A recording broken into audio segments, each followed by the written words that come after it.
Bien le bonsoir, ici Dimitri Azarov. Je suis heureux de vous annoncer le lancement de notre tout nouveau JT. J'ai repris du service, accompagné de Monsieur Pépé, à qui je suis profondément reconnaissant de partager cette aventure à mes côtés. Si vous le souhaitez, nous vous invitons à rejoindre notre magnifique entreprise via notre intranet. Toute notre équipe se fera un plaisir de vous répondre rapidement et de vous accueillir parmi nous. Spéculation, doute, rumeur, le Drive School n'est pas ouvert? On répond à vos questions. Regardez notre interview. Bien le bonsoir tout le monde. Je me retrouve aujourd'hui avec le patron, c'est ça, du Drive School. C'est bien ça. Enchanté à vous. Enchanté aussi. Alors, nous venons vers vous suite à certaines rumeurs qui courent au sein de la ville, et j'aimerais que vous nous éclairez un peu plus sur ce sujet. Oui, tout à fait. Alors, la première question c'est, nous avons entendu dire que le Drive School n'ouvrait pas assez fréquemment et que c'était assez compliqué de passer des cours comme des codes ou directement des permis. Qu'avez-vous à répondre à cela? Eh bien écoutez, je pense que de notre côté, on ouvre plusieurs soirs, que ce soit dans la semaine ou dans le week-end. On essaye d'ouvrir 2 jours le week-end, c'est l'idéal bien entendu. Heu, Nous faisons chaque semaine un récapitulatif des heures d'ouverture de la Drive School et pour l'instant, je pense qu'elles sont plutôt concluantes. On arrive à maintenir un quota, qui permet de faire passer un certain nombre, un bon nombre d'examens, par semaine. L'avez-vous fait, ce terme d'heure suite à ces rumeurs? Non, j'ai commencé, dès ma reprise du Drive School en fait. D'accord. Et à peu près tous les soirs, vous serez disponible de quelle heure à quelle heure si jamais quelqu'un aimerait passer le permis? Alors généralement en soirée, c'est plutôt entre 20 h et 23 h. D'accord? Parfois nous avons des moniteurs, qui font aussi, le tard, comme on va appeler ça, donc 22 h minuit. En après-midi, c'est plus rare, mais ce sont des choses qui arrivent aussi. D'accord, donc si je comprends bien, c'est entre 20 h et 23 h, si je comprends bien, 23 h 30. Ah, c'est le meilleur moment pour trouver un créneau pour un examen, oui. Est-ce que vous avez des conseils à dire aux gens? Est-ce que vous voulez les aider un peu plus les orienter? Bah, écoutez, mon meilleur conseil, c'est de bien sûr rejoindre notre intranet, de bien vérifier le salon des ouvertures, c'est là que nous annonçons à chaque fois que la Drive School est ouverte. Nous l'annonçons aussi, via les alertes, téléphoniques, bien entendu. Et alors, l'idéal, si des personnes veulent nous aider à ouvrir plus souvent, c'est de nous envoyer un petit formulaire et de nous proposer, de venir travailler ici. Donc vous pouvez également, le recrutement est donc ouvert si j'entends bien. Ah mais totalement. Donc si vous souhaitez faire conduire les gens et leur apprendre comment ça se passe sur la route, n'hésitez pas à venir directement au Drive School. Et point important, nous offrons les permis aux recrues, bien entendu. Oh! Et est-ce qu'à un moment donné, il y aura des réductions au niveau des prix? Ou est-ce que les prix ne changeront pas? Que je veux dire, est-ce qu'à un moment donné, il y aura, je sais pas, une soirée où vous enlevez 10% ou un truc comme ça? Ou est-ce que les prix sont fixes? Alors généralement les prix sont fixes, mais comme on a pu le faire, début de ce mois-ci, nous avons organisé une soirée navale où les personnes pouvaient venir déguisées pour, obtenir des réductions sur leur permis. Donc là, c'était pour les permis bateau.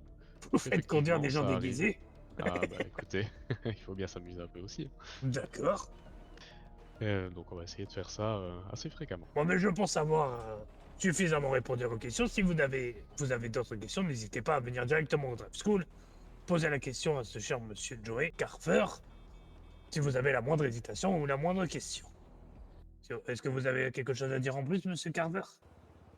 Non, je pense que j'ai tout dit.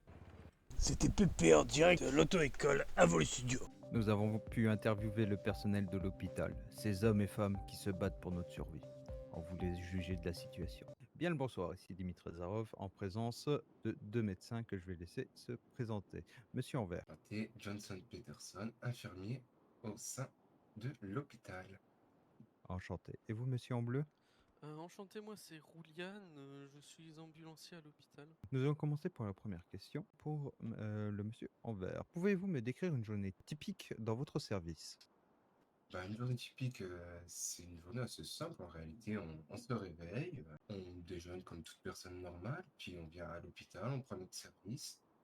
et on s'assure que les petits patients qui sont déjà à l'hôpital, qui se sont endormis, vont bien. S'ils vont bien, on n'a pas grand-chose à faire à part les nourrir, leur donner de quoi boire. On revient à l'accueil.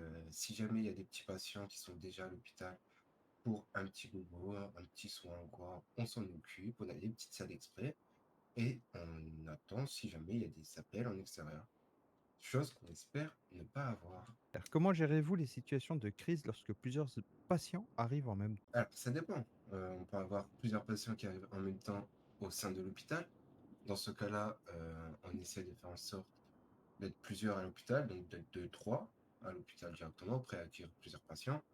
Donc, le premier patient qui arrive, on se met d'accord sur qui le prend et on prend dans l'ordre d'arrivée. Donc, les soins se font directement dans une petite salle, individuelle, bien évidemment. On s'occupe d'eux et une fois qu'on a fini avec le patient, on le raccompagne gentiment jusqu'à l'accueil. Et s'il y a d'autres patients, on enchaîne avec le deuxième patient. Par contre, si on a plusieurs appels en extérieur, on a une petite radio commune où là, on dit à combien de kilomètres on est. Si on a un collègue qui est plus près que nous de l'intervention, on lui laisse l'appel pour qu'il puisse arriver au plus vite et sauver la vie. D'accord. Mais imaginons, vous arrivez sur une scène, comment dire? Sans choquer, notre public, une personne sans vie. Comment gérez-vous cela psychologiquement, une fois rentré chez vous?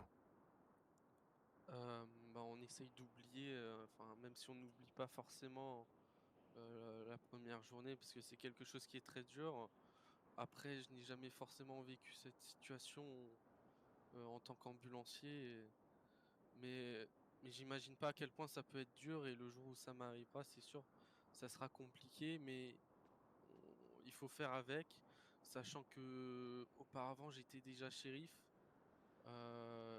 J'ai déjà su faire face à ce genre de situation, et on peut que faire face et aller de l'avant. Moi, j'aurais pas forcément de réaction quelconque. Je vous remercie pour, vos réponses, pour votre accueil aussi. Dimitri Zarov pour Weasel News. Et pour finir notre JT, une prise d'otage exclusive. L'armurerie de Palito est sous les projecteurs. Les FDO répondent directement sur place. Nous les remercions. Bien le bonsoir tout le monde. Nous sommes actuellement sur les lieux d'un braquage. Et j'ai avec moi un monsieur de la police pour nous expliquer un peu plus les détails. Bonsoir à vous. Bonsoir. Pouvez-vous nous expliquer un peu plus ce qui se passe actuellement derrière nous? Alors concrètement, actuellement, on est sur une prise d'otage. Des individus lourdement armés ont pris 3 individus en otage. Ils se revendiquent comme un groupe très violent.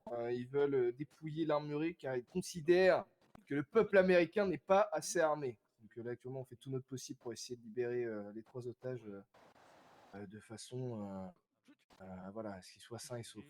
Aucun coup de feu n'a pu être déclaré encore. On n'a aucun coup de feu et on va faire en sorte qu'il n'y en ait pas.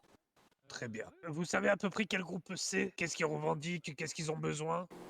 Non, malheureusement, on a aucune information sur le groupuscule en question. On essaie de se renseigner pour le moment. Ils sont masqués, à première vue munis de chapeaux. Je suppose que c'est des patriotes américains à première vue.